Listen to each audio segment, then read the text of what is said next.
அதிமுக திமுக இந்த ரேஸ்ல பாத்தீங்கன்னா தாவேக்காலாம் இருக்கும் பொழுது பல்வேறு குற்றச்சாட்டுகள் வந்து பொதுவாக எதிர்கட்சியின் போது குற்றச்சாட்டுகள் வைப்பது வந்து இயல்பான ஒரு விஷயம் போது திமுகவுக்கு எதிரான மனநிலை தான் இருக்கு அப்படிங்கிற மாதிரியான ஒரு சூழல் வந்து இப்போ பேசும்போது நம்ம கேட்டோம். இதை எப்படி பாக்குறீங்க நீங்க? இந்த விஷயங்களை வந்து உங்களோட ஆங்கிள் என்னன்னு சொல்லுங்க சார்.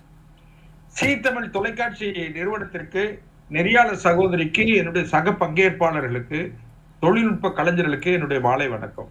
அதாவது நம்முடைய பேராசிரியர் சகோதரி வந்து அடே அப்பா திமுகவை சார்ந்தவர்கள் பேசுவதை விட ரொம்ப இதா பேசினாங்க. அவங்க சொன்னது ஏதோ சட்டம் ஒழுங்கு சரியா இருக்கு, பெண்கள் பாதுகாப்பா போறாங்க அப்படிலாம் சொல்லி சொன்னாங்க. நான் என்ன சொல்றேன்னா, கஞ்சா, அதாவது கஞ்சா என்கிற போதை பொருள் நடமாட்டம் தமிழ்நாட்டில் இல்லாத இடமே இல்லை.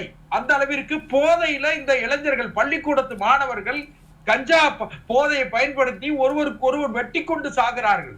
இந்த கொடுமை இங்கதாம நடக்கு. வேற இந்தியாவை விட்டு இந்தியா வேற மற்ற மாநிலங்களோடு ஒப்பிட வேண்டும். ஏமா மற்ற மாநிலங்களோட ஒப்பிடுறதுக்கு இந்த மாநிலத்தில் எதுக்கு அரசாங்கம் வேணும்? ஒண்ணு. ரெண்டாவது, தூத்துக்குடி துப்பாக்கி சூடு. ஏமா தூத்துக்குடி துப்பாக்கி சூடு கதை உங்களுக்கு தெரியுமா? நான் தூத்துக்குடிக்காரன். தூத்துக்குடி துப்பாக்கி சூடு நடந்து எத்தனை வருஷம் ஆச்சு? 2018 நடந்தது. இன்னைக்கு 8 வருடம் ஆயிருக்கு. அந்த துப்பாக்கி சூட்டு இருக்கு காரணம் இன்னும் சொல்ல போனீங்கன்னா, அருணா ஜெகதீசன் என்ற ஆணையம், நீதிபதி அருணா ஜெகதீசன் தலைமையில் அமைக்கப்பட்ட ஆணையம் என்னென்ன குற்றச்சாட்டுகளை சொன்னதோ, நிரூபிக்கப்பட்ட குற்றச்சாட்டுகளை, பரிந்துரைகளை சொன்னதோ, அதுல ஒன்ன கூட திமுக நிறைவேற்றல. அது காவல்துறை உயர் அதிகாரிகளை தண்டிக்கணும்னு சொன்னாங்க. அவங்களுக்கு பதவி உயர்வு கொடுத்து ரிட்டையர்மெண்ட் கொடுத்தாங்க. வருவாய்த்துறை அதிகாரிகளை கைது செய்யணும்னு சொன்னாங்க, பணியிறக்க செய்யணும், அவர்கள் மீது கொலை வழக்கு பதிவு செய்யணும்னு சொன்னாங்க. ஒண்ணுமே நடக்கல. ஒரே ஒரு காவல்துறை அதிகாரி மேல மட்டும் சஸ்பென்ஷனோட முடிச்சுட்டாங்க. இது என்னப்பா இவங்க எல்லாம் பேசிக்கிட்டு இருக்காங்க? அதாவது அண்ணா பல்கலைக்கழகத்தை விட்டுறணுமா, பொள்ளாச்சியை பிடிச்சுக்கணுமா? ஏமா குற்றம் என்பது எல்லாமே குற்றம் தான். ஒண்ணு. ரெண்டாவது, கொடநாடு கொலை வழக்கு. கோடநாடு கொலை வழக்குனா இது தேர்தல், அதாவது 2021 சட்டமன்ற தேர்தல் பரப்புரையில, எலெக்ஷன் மேனிபெஸ்டோல, தேர்தல் சுற்றுப்பயணத்துல இன்றைய முதலமைச்சர் திரு மு.க. ஸ்டாலின் அவர்கள் சொன்னது என்ன தெரியுமா? நாங்கள் ஆட்சிக்கு வந்தவுடன் கோடநாடு கொலை வழக்கை கண்டுபிடித்து குற்றவாளிகளை தண்டித்து விடுவோம். என்ன ஆச்சுமா? வருஷம் 4.25 வருஷம் ஆயிப்போச்சு. என்ன நடந்திருக்கு? சரி, அவரு திரு விஜய் அவர்கள் இதுல கரூருக்கு 41 பேர் இறந்தாங்களே, அதுக்கு போனாங்களான்னு கேட்டாங்க.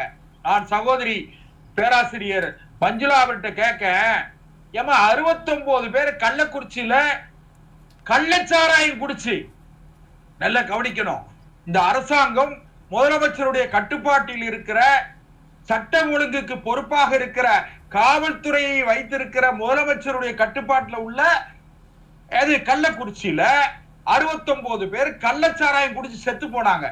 முதலமைச்சர் போனாங்களா? 2 நாளைக்கு முன்னாலம்மா, ஒரு 4 நாளைக்கு முன்னால அரசு ஊழியர்கள், பகுதி நேர ஆசிரியர்கள் ஊதிய பணி நிரந்தரம், ஊதிய உயர்வு கேட்டு ஒரு நியாயமான போராட்டத்தை நீண்ட காலம் நடத்திக்கிட்டு இருக்காங்க. அதுல 2 பேரு அரசாங்கமே ஒரு தனியா ஒரு திருமண மண்டபத்தில் அடைச்சு வச்சிருந்த இடத்துல 2 பேர் செத்து போயிட்டாங்க. முதலமைச்சர் போனாங்களா? ஏதாவது ஒரு அரசாங்கத்தினுடைய பிரதிநிதிகள் போனாங்களாமா? மனச்சாட்சி வேண்டாமா பொய் சொல்றதுக்கும்? இரண்டாவது, 505 வாக்குறுதிகள் கொடுக்கப்பட்டது. கடந்த 2021 தேர்தலின் போது திமுக 505 வாக்குறுதிகள் கொடுத்தாங்க. முதலமைச்சர் ஒரு நாள் சொல்கிறார், நாங்கள் 99% வாக்குறுதிகளை நிறைவேற்றி விட்டோம். இன்னொரு நாள் சொல்கிறார், 70% வாக்குறுதிகளை நிறைவேற்றி விட்டோம். நேற்றைக்கு நினைக்கிறேன், திமுக துணை பொதுச் செயலாளர், எங்கள் தொகுதியின் நாடாளுமன்ற உறுப்பினர் சகோதரி கனிமொழி சொல்றாங்க, நாங்க 401 வாக்குறுதிகளை நிறைவேற்றி விட்டோம். தம்பி ரஜினி சொன்னாரு, நீட்டை நாங்கள் ஆட்சிக்கு வந்தால் விலக்கி விடுவோம் அம்மையார் ஜெயலலிதா சொன்னார்கள் என்று சொன்னாரு. நீட்டை கொண்டு வந்த பாவிகளே நீங்க தானே. நீட் யார் ஆட்சி காலத்துல வந்தது? திமுக ஆட்சி காலத்துல. அதுலயும் குறிப்பா திமுக மத்தியில டாக்டர் மன்மோகன் சிங் அரசாங்கத்திலே பங்கெடுத்திருந்த பொழுது திமுக அமைச்சர் காந்தி செல்வன் தான் அதுக்கு கையெழுத்து போட்டது. திமுக நாடாளுமன்ற உறுப்பினர், திமுகவின் அமைச்சர் காந்தி செல்வன் தான் அதுக்கு கையெழுத்து போட்டது.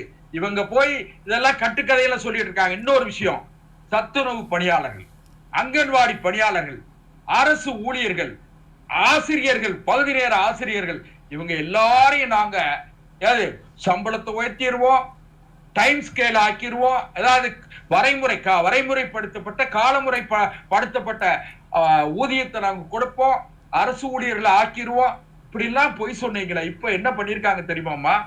டாக்ஸ் சொல்லி தமிழ்நாடு அஷ்யூர்டு பென்ஷன் ஸ்கீம்னு ஒண்ணு கொண்டு வந்திருக்காங்க.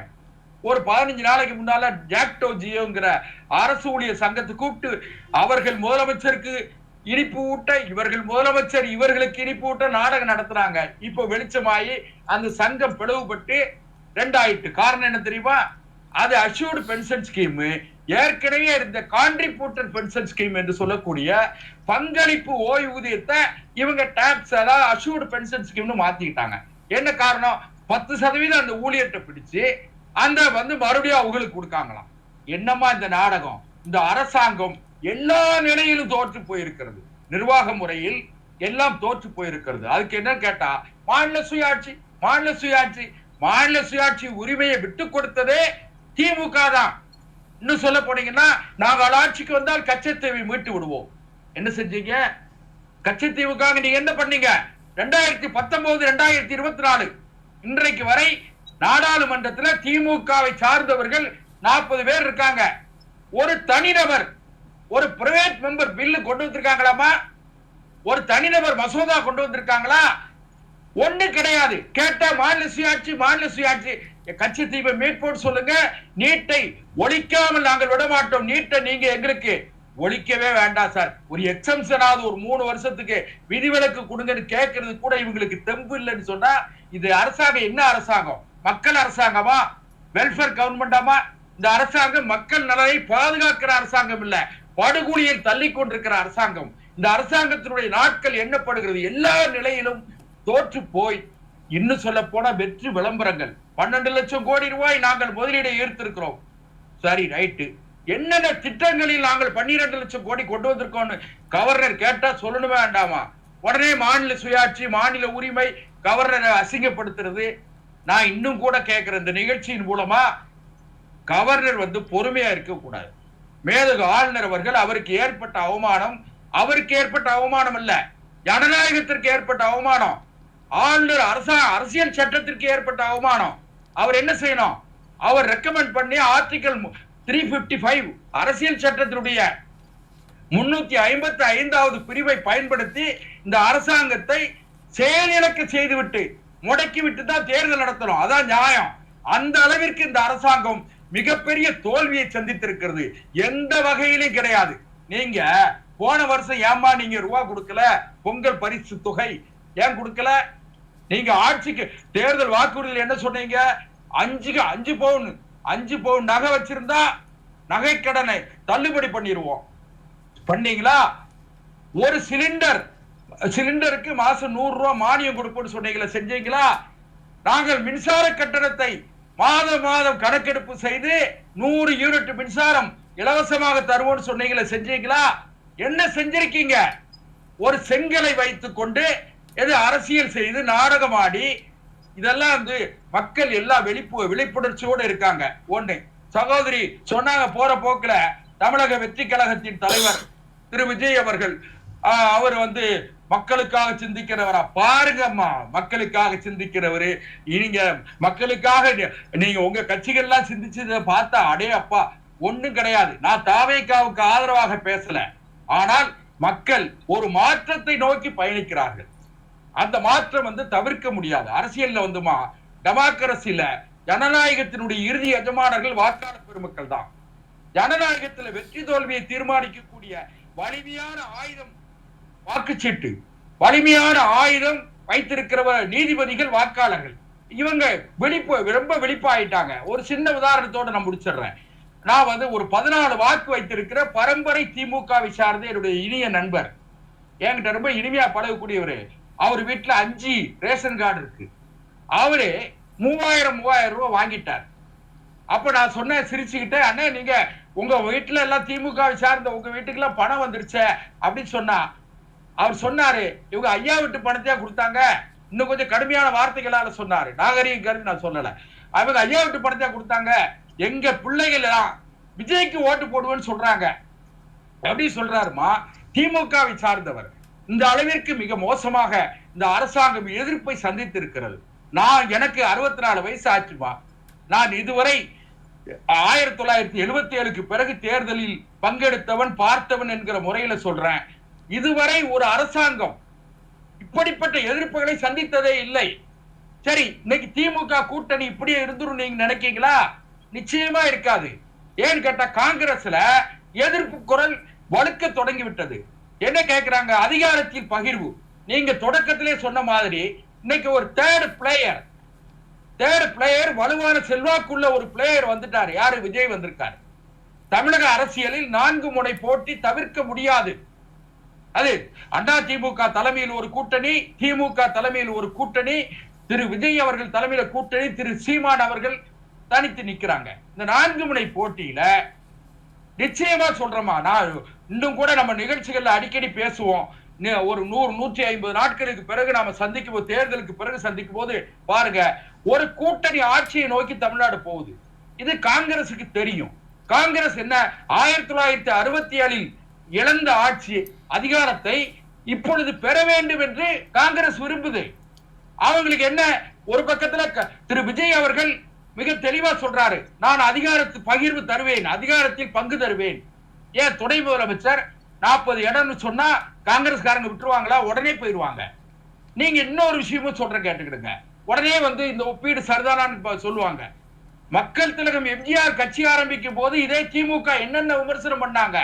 மலையாளி, தொப்பிக்காரன், சினிமா நடிகன், இவனுக்கு என்ன தெரியும்னு சொன்னாங்க. ஆனால் மக்கள் திலகம் எம்ஜிஆர் 1977 ஆட்சி அமைத்து 87 அவர் மண்ணை விட்டு மறைகிற காலம் வரை திமுகவால் அதிகாரத்துக்கு பக்கத்துல நெருங்க முடியல. இன்னும் சொல்ல போனீங்கன்னா ஒரு செய்தி, 1976 ஜூன் மாசம் 25ஆம் தேதி விசா என்கிற கொடுங்கோல் சட்டம், அவசர நிலை சட்டம் பிரகடனப்படுத்தப்பட்டுச்சு. யாரால? காங்கிரஸால. அன்னைக்கு திமுகவை சார்ந்த 543 பேர் சிறையில இருந்தாங்க. அதுல ஒருத்தர் யாருன்னு கேட்டீங்கன்னா இன்றைய முதலமைச்சரும் இருந்தார், திரு முரசொலி மாறன், ஆற்காடு வீராசாமி எல்லாரும் இருந்தாங்க.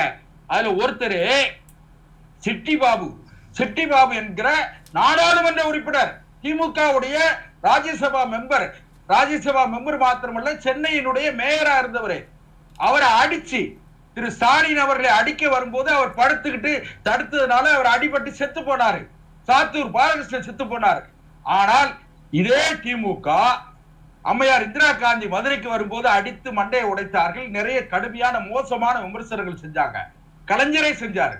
ஆனா அதுக்கு பிறகு 1979ஆம் ஆண்டு நவம்பர் மாசம் சென்னையில அம்மையார் இந்திரா காந்தி துவண்டு போய் அரசியலில் மிகவும் பலகீனமான நிலையில் வரும்போது, நேருவின் மகளே வருக, நிலையான ஆட்சி தருகன்னு இந்த பதவி ஆசை திமுகவுக்கு பதவியில நீடிச்சுக்கிட்டே இருக்கணும். அவங்க எப்பவும் பதவியில் இருக்கணும். கலைஞருடைய மகன் திரு மு க ஸ்டாலின் மகன் உதயநிதி ஸ்டாலின், திரு உதயநிதி ஸ்டாலினுடைய மகன் திரு இன்பநிதி ஸ்டாலின், இப்படி அவங்க ஆட்சி அதிகாரத்தில் இருக்கணும்னு நினைக்காங்க. பீகார் தேர்தல் அதற்கு இப்படிப்பட்ட குடும்ப ஆட்சி முறையை நாட்டு மக்கள் ஏற்க மாட்டார்கள் என்பதற்கு சமீபத்திய உதாரணம் தான் பீகார் தேர்தல். லல்லு பிரசாத்துடைய மகன் தேஜஸ்வி யாதவ் படுதோல்வி அடைந்தார். அதனால நாட்டில் எல்லா இடத்திலையும் குடும்ப ஆட்சி ஒழிக்கப்பட வேண்டும் என்று மக்கள் விரும்புகிறார்கள். ஜனநாயகத்தினுடைய இறுதி எஜமானர்களான வாக்காளர் பெருமக்கள் நல்ல தீர்ப்பு, ஒரு மாற்றத்தை நோக்கிய தீர்ப்பு, நல்ல ஆட்சி தருகிற தீர்ப்பு, ஊழல் இல்லாத ஆட்சி. இந்த இளைஞர்கள் என்ன நினைக்கிறாங்கன்னா, பட்டம் என்கிற பிச்சை பாத்திரத்தை ஏந்தி கொண்டு எங்கே வேலை என்று எம்ஏ படிச்சிருக்கான், எம்பிஏ படிச்சிருக்கான், எம்டெக் படிச்சிருக்கான், ஆனா வேலை இல்ல. எங்கே வேலை? லஞ்சம் கொடுக்காம வேலை கிடைக்குமா? கிடைக்காது. லஞ்சம் கொடுக்கறதுக்கு 30 லட்சம் ரூபாய் என்கிட்ட இருக்கா? இல்ல. ஒரு தலையாரி வேலையுமா? ஒரு கிராமத்தில் இருக்கிற கடைக்கோடி முதல் நிலை அடிமட்ட ஊழியராக இருக்கிற ஒரு தலையாரி வேலைக்கு 15 லட்சம் ரூபாய் லஞ்சம். இப்படிப்பட்ட லஞ்சம் ஊழலில் மக்கள் வெறுத்து போய் இருக்கிறார்கள். இந்த ஆட்சியின் மீது இந்த ஆட்சி நாட்களை எண்ணிக்கொண்டிருக்கிறது.